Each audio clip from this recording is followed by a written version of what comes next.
Umalis si Ning-er, patuloy pa rin ang pagkainis ni Yan Tang dahil sa pangyayari. Kaya nang makita ito ng ating bida, naglakad na rin siya paalis. Ngunit bago pa man siya makalayo, tinanong siya ni Yan Tang kung talaga bang maliligtas ni Ning-er ang kanyang pamilya kung babalik siya doon.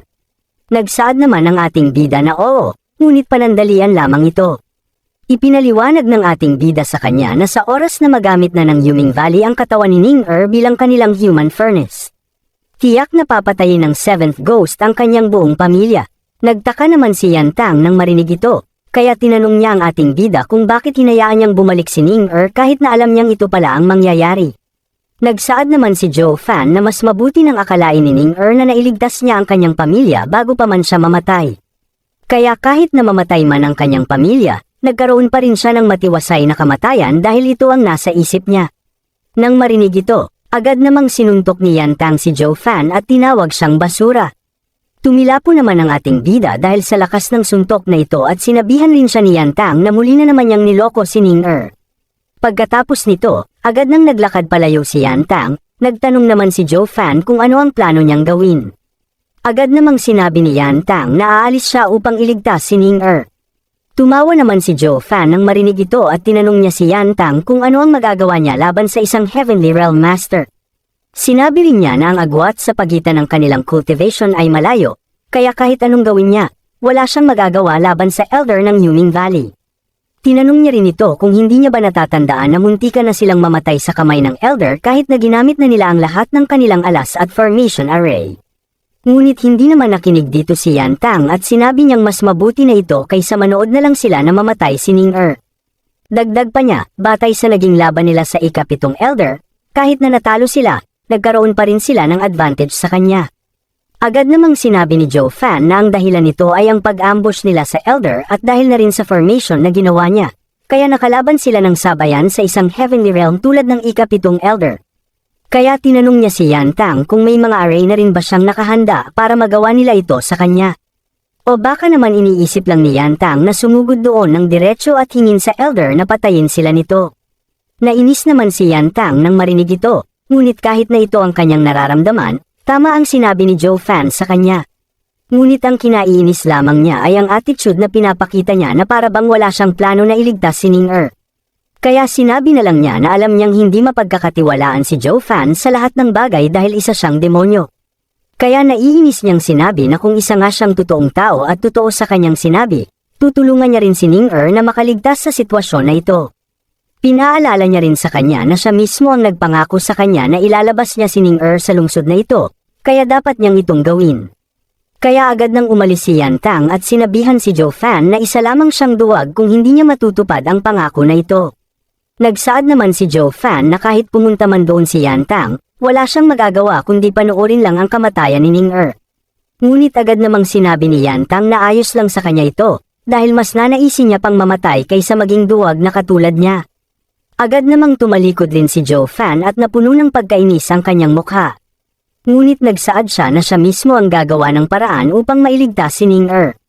Matapos ang ilang oras na paghahanap, natagpuan ni Joe Fan ang isang kuweba.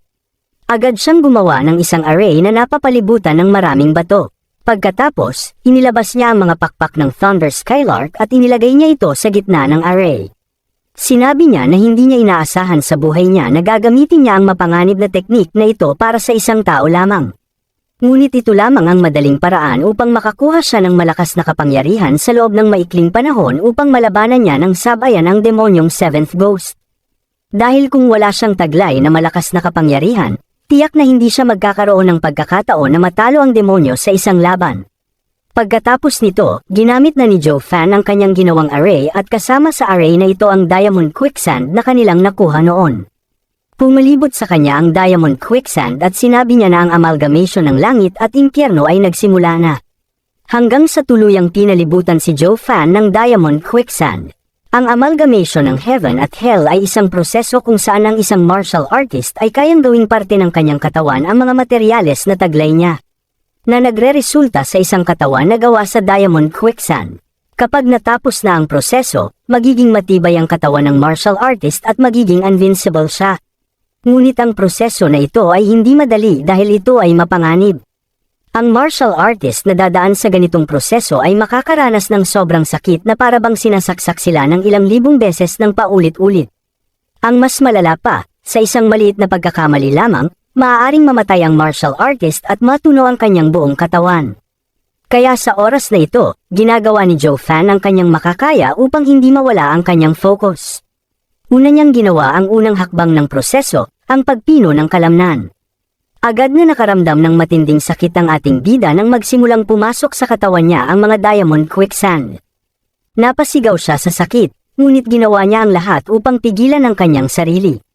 Bigla namang lumabas ang pawis sa mukha ng ating bida at napatanong siya kung tapos na ba ang pagsasanib ng mga diamond quicksand sa kanyang kalamnan. Sa pagkakaalam niya, mawawasak ang kanyang buong katawan at papalitan ito ng diamond quicksand, pati na rin ang kanyang mga buto. Sa paraang ito, kapag natapos na ang pagkawasak ng kanyang buong katawan, magiging perpekto na ang kanyang katawan nang hindi ito nawawasak. Ngunit ang sakit na mararanasan sa proseso na ito ay napakatindi kaya maraming demon cultivator ang namamatay kapag ginawa nila ito. Naiisip ni Joe Fan na kung hindi lang dahil sa sitwasyon ni Ning-er, hindi niya nanaisang maranasan ang proseso na ito. Matapos ang ilang sandali, natapos na rin ang unang yugto ng proseso at nagsimula na ang ikalawang yugto, ang pag-refine ng kanyang mga buto. Nagsimulang pumasok sa mga buto ni Joe Fan ang mga diamond quicksand, at halos mawala siya sa sarili dahil sa sakit na nararanasan. Ngunit alam niyang hindi siya maaaring mawala ng focus kaya hinawakan na lang niya ang kanyang bibig. Naisip niya na kung sumigaw siya dahil sa sakit ng proseso, tiyak na hindi niya kakayanin ang susunod na proseso kung saan ang mga organ naman niya ang dadaan sa ganitong proseso. Kaya nagdesisyon siyang kailangan niyang palakasin ang kanyang kaisipan. Naisip rin ni Joe Fan na kung hindi niya makakaya ang sakit na ito, tiyak na mawawasak ang kanyang kaluluwa at ikakamatay niya ito. Nagtaka rin si Joe Fan kung paano nabuo ng may-ari ng teknik na ito ang ganitong klase ng teknik, dahil walang sinumang tao na nanaisang ilagay ang kanilang sarili sa ganitong proseso.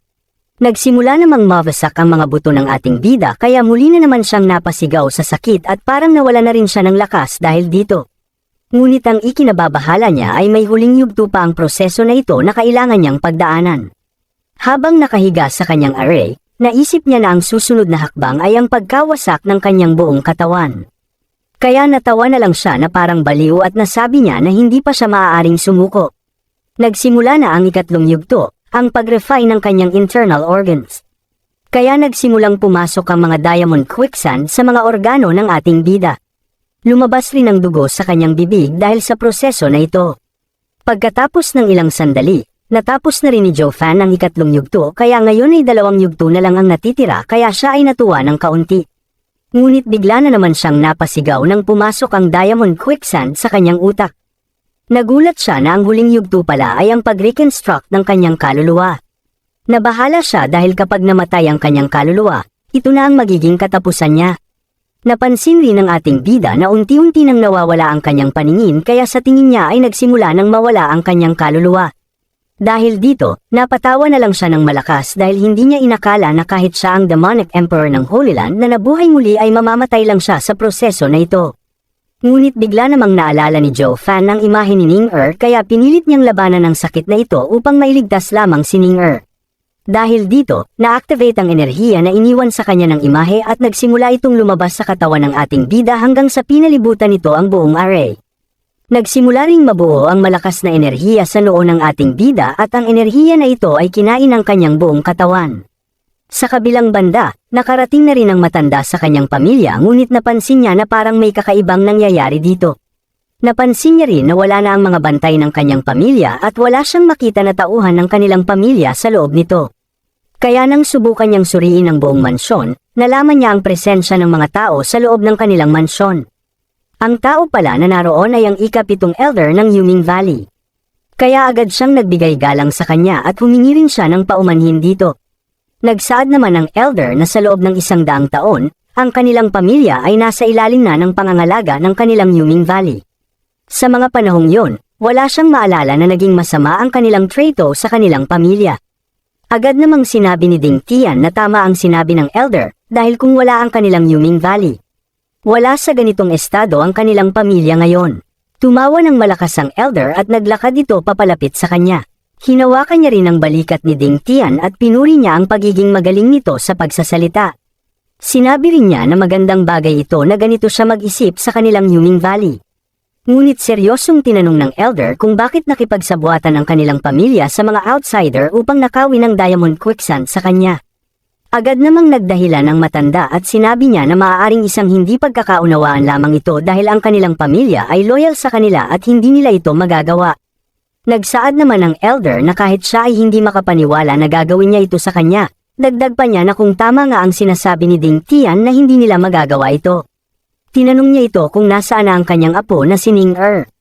Galit na sinabi ng elder na ang kanyang apo ay nakipagsabuatan sa dalawang kumag at ninakaw nila ang kanyang Diamond Quicksand. Pagkatapos, namatay ang mga ito sa Spirit Mountain Beast matapos niyang labanan ang mga ito.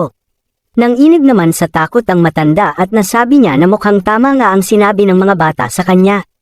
Tumalikod naman ang elder at naisip niya na kahit hindi siya ang pumatay sa tatlong kumag na ito, tiyak niyang patay na ang mga ito. Dahil sa mga pinsala na natamo ng mga ito at sa pagdating ng isang halimaw noon. Hindi makakatakas ang mga ito ng buhay sa ikalawang area ng bundok. Ang kinaihinis lamang ng elder ay nawala na ang Diamond Quicksand sa kanya. Namatay rin si Ning Er na sana'y magiging human furnace ng kanyang proseso.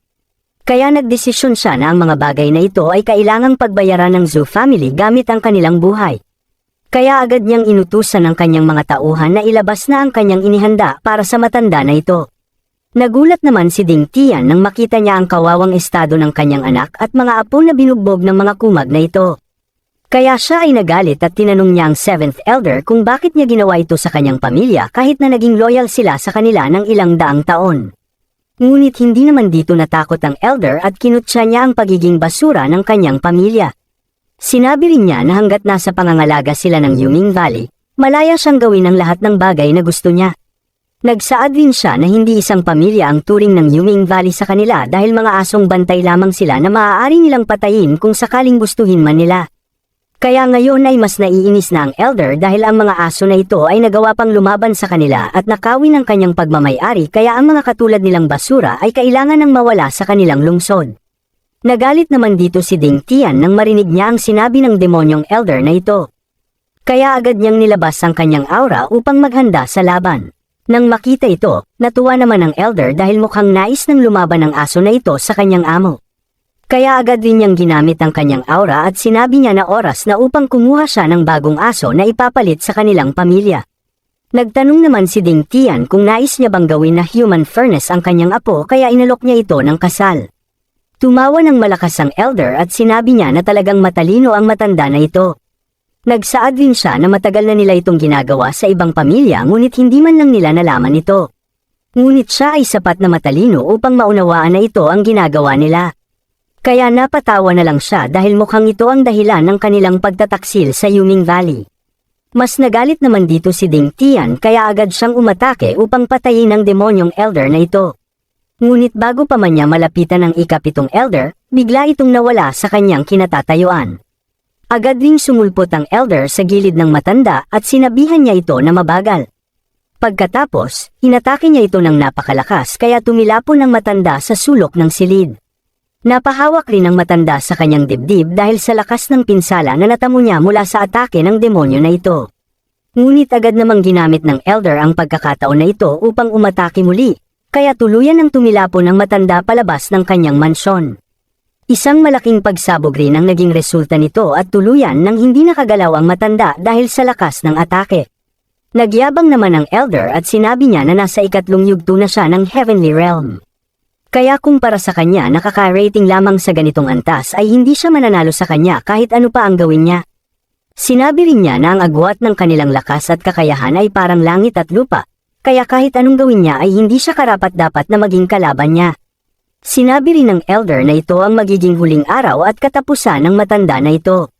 Ngunit huwag daw siyang mag-alala dahil susunod din sa kanya ang kanyang buong pamilya. Nalungkot naman si Ding Tian dahil hindi niya inakala na ito ang magiging katapusan ng kanyang pamilya. Ngunit ang ikinasaya lamang niya ay hindi nahahabulin ng elder na ito si Ning Er dahil akala niya ay patay na ito. Ngunit bago pa man mapatay ng elder ang matanda ay bigla na lang siyang napatigil nang marinig niya ang boses ng isang babae. Nang tingnan niya kung sino ito ay nagulat siya sa kanyang nakita dahil ang tao na ito ay si Ning-er. Kaya napatanong na lang siya kung paano ito nabuhay. Hindi makapaniwala ang elder dahil talagang nakauwi ng buhay ang babae na ito kahit na isang malakas na halimaw na ang nagpunta sa lugar kung saan sila naglaban noon. Ngunit sa ngayon ay hindi na ito mahalaga sa kanya dahil ibig sabihin lamang nito ay buhay pa ang kanyang human furnace. Agad naman na nagbigay ng kasunduan si Ning-er sa elder na pakawalan niya ang kanyang pamilya at kapalit nito ay sasama siya sa kanya upang maging human furnace niya. Ngunit binalaan niya rin ito na papatayin niya ang kanyang sarili kung hindi niya ito gagawin. Ngunit agad naman na sinabi ng elder na huwag masyadong mataas ang pagtingin ni Ning-er sa kanyang sarili dahil kahit na kailangan niya siya para maging human furnace niya ay maaari pa rin niya siyang palitan. Dagdag pa niya na wala siyang karapatan upang makipag-bargain sa kanya. Ngunit hindi naman dito nagpatinag si Ning-er at kanyang sinabi na alam niyang nagsisinungaling lamang ang elder. Sinabi rin niya na alam niyang kaunti na lang ang human furnace na pwedeng pagkuhanan ng Yuming Valley. Kaya alam niyang malaki ang halaga niya sa kanya. Kaya kung hindi siya papayag sa kasunduan na ito ay papatayin niya na lang ang kanyang sarili kasama ang kanyang buong pamilya. Pagkatapos ay agad niyang sinugutan ang kanyang leeg. Nangamba naman si Ding Tian dito at agad niyang pinatigil si Ning-er. Kahit na ang elder ay nagpakita rin ng pangamba dahil maaaring mawala ang kanyang human furnace pag nagpatuloy ito. Nang makita ito ni Ning-er ay nasabi na lang niya na mukhang totoo nga ang kanyang sinabi. Bigla namang nagtanong ang elder kung buhay pa ba ang demonyong batang kasama niya sa Spirit Beast Mountain. Nagulat naman dito si Ning-er dahil alam niyang ang tinutukoy ng elder ay si Zhou Fan.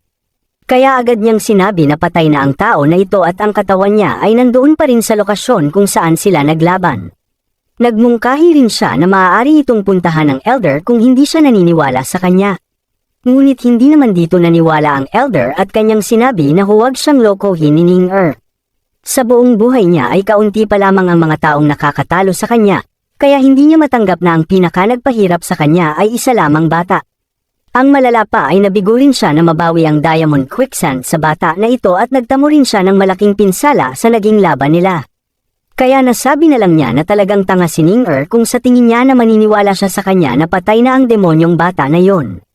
Sinabi rin niya na talagang hindi niya alam kung gaano siya kamatalino kaya sa tingin niya ay maloloko siya nito. Sa tingin rin ng elder na mukhang ang bata na yun rin ang nagturo sa kanya na gawin ito. Nabahala naman si Ning-er nang marinig ang sinabi ng elder. Nang makita ang reaksyon ni Ning-er ay napagtanto niya na buhay nga ang bata na yon. Kaya nagsaad na lang siya na sa ngayon ay hahayaan na lang muna niya ang mga ito. Pumayag rin siya na huwag patayin ang pamilya ni Ning-er dahil wala na siyang magagawa. Natuwa naman si Ning-er nang marinig ito, ngunit agad namang inatake ng elder ang matanda gamit ang kanyang sandata hanggang sa lumabas muli ang dugo sa katawan nito. Nagalit si Ning-er sa ginawa ng elder dahil akala niya ay pumayag na ito sa kanilang kasunduan. Ngunit agad namang sinabi ng elder na pumayag siya sa kasunduan na huwag patayin ang mga ito, ngunit hindi ibig sabihin ito na hindi niya maaaring bugbugin ang mga ito. Dagdag pa niya na mataas ang antas ng cultivation ng kanyang lolo kaya hindi na siya makapaghintay na malaman kung hanggang saan niya makakaya na subukan ang kanyang limitasyon. Naglakad palayo ang elder at sinabi niya na sa oras na makarating na sa Yuming Valley si Ning-er, pakakawalan na niya ang kanyang buong pamilya. Nagsaad naman si Ning-er na dapat sundin ng elder ang kanyang pangako. Tumawa naman ang elder at sinabi niyang gagawin niya ito. Agad rin na tinawag ng elder ang kanyang mga tauhan upang dalhin si Ning-er sa kanyang kwarto upang makapagpahinga ito. Dagdag pa niya na bukas na nila dadalhin si Ning-er sa kanilang Yuming Valley. Agad namang sumunod dito ang mga tauhan at makikita natin na naroon ang kalaban ni Zhou Fan na si Yang Ning. Natuwa rin siya nang makita niya ang magandang babae na magiging human furnace ng kanilang elder. Dahil dito ay nabahala na lang si Ning-er dahil sa kumag na ito. Habang paalis na si Ning-er, nagtanong naman si Yang Ning kung may plano na ba ang elder kung paano nila papatayin ang Lu clan. Sinabi rin ni Yang Ning na ang kanilang butler na si Zhou Fan ay magiging malaking problema sa kanila sa hinaharap. Bigla namang nagulat si Ning-er nang marinig niya ang pangalan ng kanyang brother Zhou Fan. Nagtanong naman ang elder kung may pinagsabihan ba si Yang Ning na iba tungkol sa pagkamatay ng kanilang dalawang elder sa kamay ng Zhou Fan na ito. Agad namang sinabi ni Yang Ning na hindi niya ito ipinaalam sa iba. Dahil kung malaman ito ng lahat ay tiyak na magiging kaiyahiya ang kanilang Yuming Valley. Sa tingin niya rin na hindi maniniwala sa kanya ang kanilang patriarch kapag ipinaalam niya ito sa kanya. Tumawa naman ang elder at sinabi niyang kahit siya ay hindi maniniwala sa kanya kung sinabi niya ito sa nakaraan. Dahil walang pagkakataon na ang isang bata ay makakayang mapatay ang kanilang dalawang elder. Ngunit ngayon, alam niyang totoo ito dahil nakalaban niya ang isang halimaw rin na bata na nagpahirap sa kanya. Kaya sa tingin niya ay iisa lang ang pagkatao ng Joe Fan na ito sa nakalaban niya. Nagtaka naman dito si Yang Ming kaya napatanong na lang siya kung ano na ang kanilang gagawin. Agad namang sinabi ng elder na sa ngayon ay kailangan muna nilang dalhin ang babae na ito sa Yuming Valley, pagkatapos ay hahanapin nila ang Joe Fan na ito at papatayin nila ito. Natakot naman si Ning nang marinig niya ito at naisip niyang magiging mahirap na ito para sa kanyang brother Joe Fan dahil nalaman na ng elder ang pagkatao niya. Kaya naisip na lang niya na sana ay nasa mabuting kalagayan lang ang kanyang brother Joe. Sa kabilang banda, nagulat naman ang imahe nang maramdaman niyang nawala na ang kontrol niya sa enerhiya na iniwan niya sa ating bida. Kaya napatanong na lang siya kung ba ng ating bida ang kanyang enerhiya o hindi naman kaya ay inangkin na niya ito kaya siya ay nakawala sa kanyang kontrol. Bigla rin siyang natawa dahil imposible itong mangyari. Nasabi rin ng imahe na talagang nababaliw na siya dahil imposible para sa mga tao sa kontinenteng ito na mabura ang kanyang enerhiya. Tumawa rin siya ng malakas dahil kahit na isang God-tier master pa ang mag-burn ng kanyang enerhiya ay hindi nito ito magagawa. Ngunit bigla namang napatigil ang imahe dahil napagtanto niya na kung nawala na nga ang kanyang koneksyon sa batang ito, hindi na niya alam ang paraan upang makita niya ito ulit sa hinaharap. Napagtanto ng imahe na alam niyang magkikita muli sila ng bata na ito, kaya hahayaan niya na lang muna ito. Samantala, natapos na ng ating bida ang proseso ng pagbabago ng kanyang katawan, kaya siya ay agad na lumabas sa kuweba. Hinawakan niya ang pader ng kuweba upang suportahan ang kanyang sarili sa pagtayo, ngunit bigla na lang itong nawasak, kaya namangha na lang ang ating bida. Natuwa rin siya dahil naging matagumpay ang kanyang ginawa, at sa ngayon ay napalitan na ang kanyang katawan ng diamond quicksand na mas matigas. Itinaas ni Joe Fan ang kanyang kamay at sinubukan niyang suriin ang kanyang lakas, at napansin niya na nasa antas na ito ng level 5 bone forging realm. Hinawakan rin ng ating bida ang kanyang mukha at napansin niya ang kakaibang apoy ng enerhiya na nabuo dito. Naisip rin niya na noong unang beses niyang natanggap ang apoy na ito mula sa imahe na nakausap niya sa kanyang kaisipan, hindi niya ito makontrol. Ngunit ngayon, kaya na niya itong gamitin, at ang malala pa, parang naging parte na rin ito ng kanyang katawan. Kaya napatawa na lang ang ating bida dahil sa tulong ng kanyang matibay na katawan at sa malakas na apoy na ito, walang sino man ang makakatalo sa kanya, kahit na mas mataas pa ang antas ng mga ito sa kanya. Ngunit bigla namang naalala ng ating bida ang rason kung bakit niya ginawa ito, kaya agad niyang ginamit ang kanyang mga pakpak upang maghanda sa kanyang pag-alis. Nagsuot na rin siya ng kanyang damit habang nag-iisip siya na oras na upang puntahan si Ning. Pagkatapos nito, agad na lumipad ang ating bida at sinabi niya na ito na ang magiging katapusan ng 7th Ghost.